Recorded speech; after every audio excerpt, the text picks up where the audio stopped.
शर्त ये रखी गई थी कि पृथ्वी की परिक्रमा पूरी करके जो आवे उसी का विवाह पहले होगा। हमारे कार्तिकेय जी तो परिक्रमा करते रहे, गणेश जी ने माता पिता की परिक्रमा कर ली और उनका विवाह सानंद संपन्न हो गया। अब नारद जी तो ऐसे मौके की तलाश में रहते ही हैं। नारद जी पहुंच गए कार्तिकेय जी के पास, देखा माता पिता का पक्षपात देखा, तुम्हारा विवाह नहीं करना चाहते थे, गणेश जी का विवाह करना, तुम्हें उस काम में लगा दिया कि तुम जाओ घूमो परिक्रमा करो। और नारद जी ने ऐसी ऐसी बातें कही कि कार्तिकेय दुखी हो अपने माता पिता के बारंबार मना करने पर भी उन्हें प्रणाम कर क्रौंच पर्वत पर चले गए। अब माता पार्वती अत्यंत दुखी रहती पुत्र वियोग से। बोलो वाह रे नारद जी, बाप बेटे को ही दूर कर दिया, माता पिता से दूर कर दिया। लेकिन एक बात है, कई बार जब ऐसे सुनते हैं कि नारद जी भी ऐसे करते हैं, नारद जी फिर काहे के महात्मा और महात्माओं को ऐसे करना चाहिए। देखो भगवान स्वयं कहते हैं कि ऋषियों में मैं नारद हूं।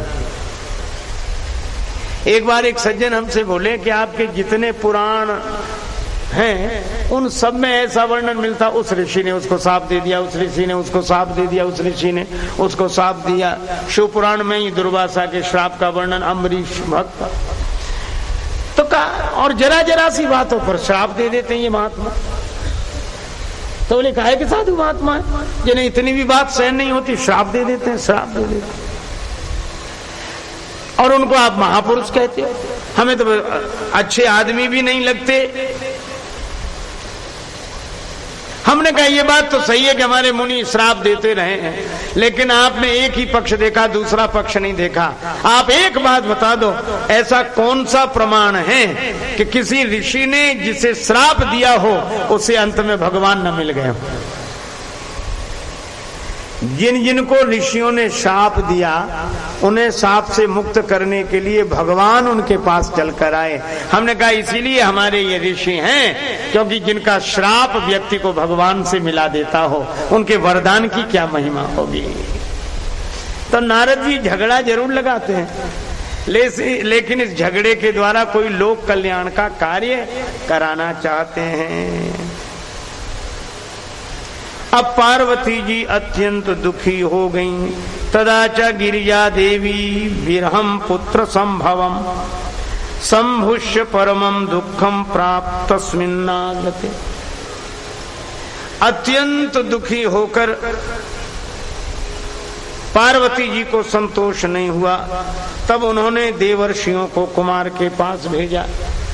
लेकिन देवता महर्षि प्रसन्न लौट क्रौंच पर्वत पर गए, वहां जाकर उन लोगों ने कुमार को प्रणाम किया, नाना प्रकार से समझाया, पर कार्तिकेय जी ने शिव की आज्ञा से युक्त उन देवताओं की बात अस्वीकार कर दी। तब सब लौट आए, समझाने से नहीं मान रहे, नहीं आ रहे हैं, आपके पुत्र हैं। शंकर जी बोले और पार्वती माता है उनकी, कार्तिकेय की तो रह नहीं सकती, और क्या करूं।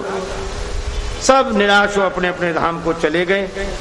सदाशिव पार्वती दोनों ही पुत्र वियोग में अत्यंत दुखी थे।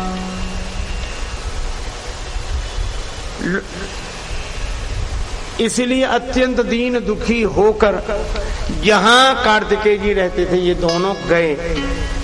स्वामी कार्तिकेय अपने माता पिता का आगमन सुनकर, अब देखो क्रोध कैसी विचित्र शक्ति है, अपनी नाराजगी प्रकट करते हुए क्रौंच पर्वत से 3 योजन और दूर चले गए। शंकर जी पार्वती जी बेटे के पास गए कि रूठा है बेटा तो चलो, लोगों के समझाने से नहीं आ रहा है तो हम ही लोग चलें। माता पिता गए, वे क्रौंच पर्वत से और दूर चले गए। शिव पार्वती क्रौंच पर्वत पर ही स्थित हो गए। वे वहीं पुत्र स्नेह से व्याकुल हुए। वे दोनों वहीं से अपने पुत्र को देखने के लिए प्रत्येक पर्व में वहां जाते हैं। अमावस्या के दिन साक्षात शिव तथा पूर्णमासी के दिन पार्वती निश्चित रूप से जाती हैं। उसी दिन से लेकर मल्लिकार्जुन से उत्पन्न हुए ज्योतिर्लिंग तीनों लोकों में प्रसिद्ध हुए।